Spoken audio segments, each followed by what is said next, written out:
wabarakatuh.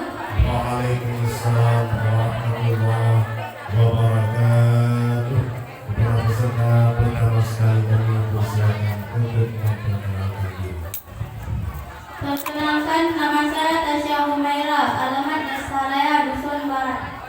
Iya, bagus sekali. Tepuk tangan untuk peserta kita.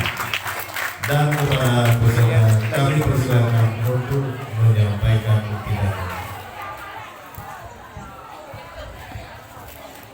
Alhamdulillahillazi an'amana bi ni'matil iman wal islam, wassalatu wassalamu ala sayyidina Muhammadin khairil anam wa ala alihi wa ashabihi wa tabi'ihi ala tawab. Ashhadu an la ilaha illallah wahdahu la syarika lah wa ashhadu anna Muhammadan abduhu wa rasuluh la nabiyya ba'dah. فقال الله تعالى في القرآن الكريم وهو أصدق القائلين أعوذ بالله من الشيطان الرجيم بسم الله الرحمن الرحيم قالوا سبحانك لا علم لنا إلا ما علمتنا إنك أنت العليم الحكيم وقال النبي صلى الله عليه وسلم في الحديث إنما بعثت لأتمم مكارم الأخلاق Sadaqallahu nazim wa sadaqan nabiyul karim.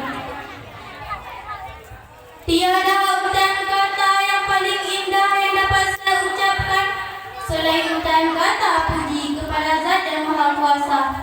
Puji kehadirat ilahi Rabbi serta syukur kepada Allah yang Maha Ghafur yang telah melimpahkan rahmat dan karunia-Nya kepada kita semua. Yang mana oleh Allah yang telah menghiasi laut penuh dan gelambang, menghiasi malam dan gelap kelip bintang, dan menghiasi insan dan dipekerti. Laksana curahan hujan yang turun ke bumi teramat banyak yang tak sanggup kita menghitungnya. Wa in ta'uddu ni'matallahi la tuhsuha. Salawat bermakutakan salam, marilah sama-sama kita curahkan kepada junjungan kita revolusioner Islam sedunia, pendobrak kebatilan, penghancur kemungkaran, pembawa rahmat seluruh alam. Siapakah beliau? Beliau adalah buah hati Aminah, kesayangan Abdullah, yaitu baginda alam, Habibana wa Nabiyana wa Maulana Muhammad sallallahu alaihi wasallam. Dan kepada al dan sahabat beliau yang seiring bahu sayur langkah, yang rela meninggalkan anaknya menjadi yatim dan rela meninggalkan istrinya menjadi janda demi menegakkan kalimatul haq, yakni la ilaha illallah Muhammadar Rasulullah. Dan kepada tabi'in, ulama mutaqaddimin, ulama mutaakhirin serta ulama yang mu'tabar yang mentengadah dari permukaan bumi Allah. Kata-kata takziman kamu kepada Rais Ma'had Tarbiyah Islamiyah Dayah Qabul Khairat yang mulia Abu Rohani Tanyo beserta keluarga di tempat, dan kepada guru-guru yang telah sudi kiranya mengajari kami, dan penghormatan saya kepada para dewan juri yang akan menilai saya dengan adil, arif, lagi bijaksana, dan penghormatan saya yang paling istimewa kepada seluruh santriwan dan santriwati yang seperjuangan dengan saya, dan tak lupa pula penghormatan saya kepada seluruh hadirin dan hadirat yang kerana hadir pada malam yang berbahagia ini. Di waktu yang singkat ini, izinkanlah saya menyampaikan sepatah dua kata-kata yang mungkin bermanfaat bagi Anda semua, dan terlebih dahulu bagi saya sendiri yang berjudul Revolusi Mental Perspektif Al-Quran. Allah Subhanahu wa Ta'ala berfirman dalam Al-Quran yang berbunyi, A'udzu billahi minasyaitonir rajim. Bismillahirrahmanirrahim.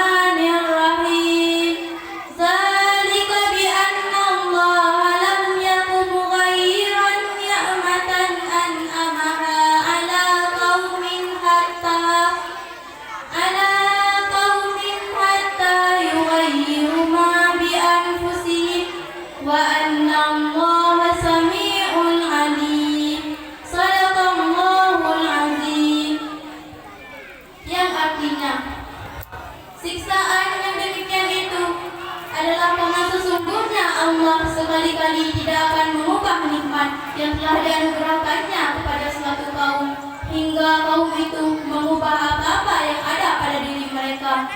Dan sesungguhnya Allah Maha mendengar lagi Maha mengetahui. Ma'asyiral muslimin rahimakumullah.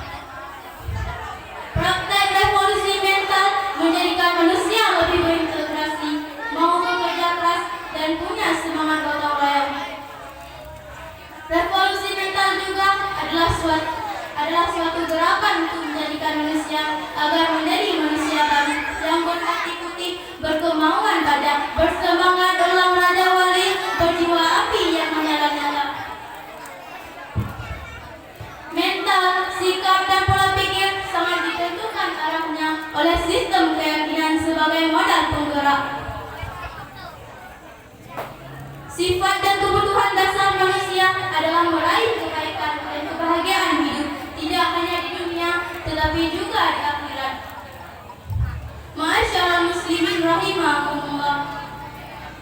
Menurut M. Quraish Shihab, Al-Quran adalah kitab satu-satunya yang ditelan manusia yang berbicara tentang hukum-hukum kemasyarakatan.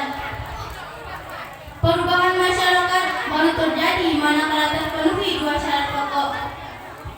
Pertama, adanya nilai-nilai atau ide. Syarat pertama telah diambil alih oleh Allah Subhanahu wa taala melalui petunjuk Al-Qur'an dan penjelasan Nabi sallallahu alaihi wasallam. Walaupun sifatnya masih umum dan memerlukan perincian dari manusia. Kedua, adanya pelaku-pelaku yang menyesuaikan diri dengan nilai-nilai tersebut.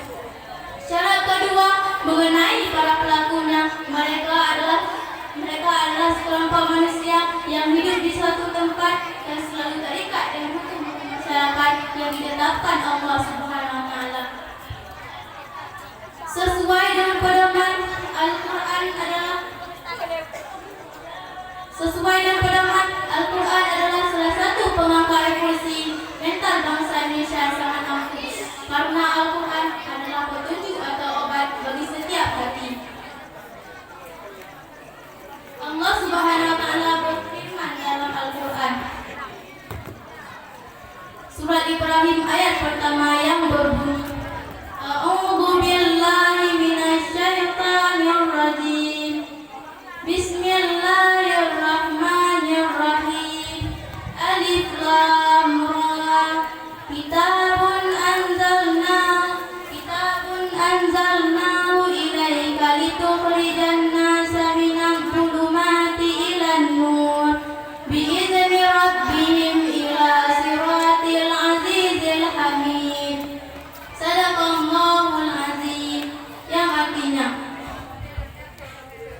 ini adalah kitab yang kami turunkan kepadamu Muhammad, supaya kamu mengeluarkan manusia dari gelap gulita menuju cahaya yang terang benderang dengan izin Tuhan mereka, yaitu menuju jalan Tuhan yang maha perkasa lagi maha terpuji.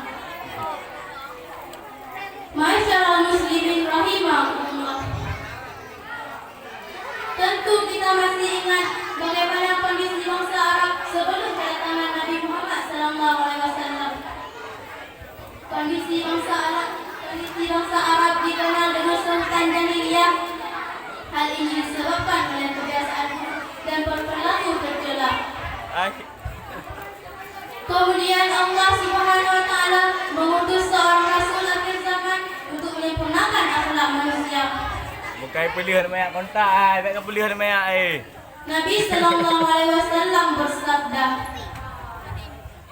Innama bu'istu liutammima makarimal akhlak, yang artinya, sesungguhnya aku diutus hanya untuk menyempurnakan akhlak yang baik.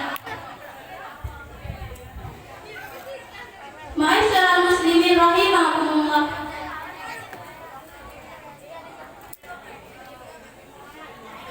Saat ini generasi kita sedang sangat jauh dari keaslian bangsa. Karakter bangsa sudah luntur di gelas waktu. Fondasi yang dibangun dan kokoh kini ditentukan oleh generasi itu sendiri. Bangsa yang santun, berbudi pekerti, ramah, dan selalu dekat dengan sistem gotong royong. Seharusnya mampu membuat bangsa Indonesia menjadi bangsa yang arif.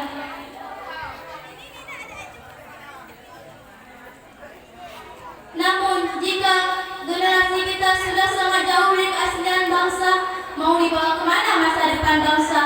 Sehingga sering tak terlihat, bahkan sulit membedakan antara baik dan buruk, antara haram dan halal, dan antara satu dengan yang lainnya.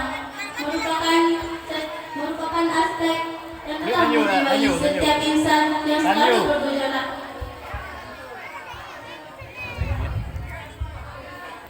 Dari pemaparan di atas dapat disimpulkan bahwa Al-Quran pada dasarnya mengandung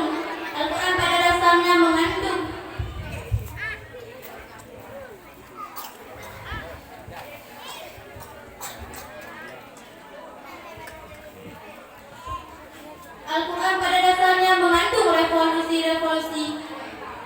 Al-Quran pada dasarnya mengandung gagasan-gagasan revolusi. Baik revolusi spiritual, pemerintahan, dan ketatanegaraan.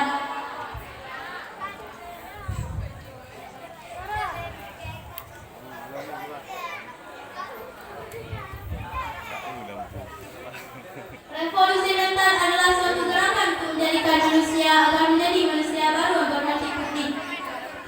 Salah satu pengangkat revolusi mental bangsa Indonesia yang sangat ampuh adalah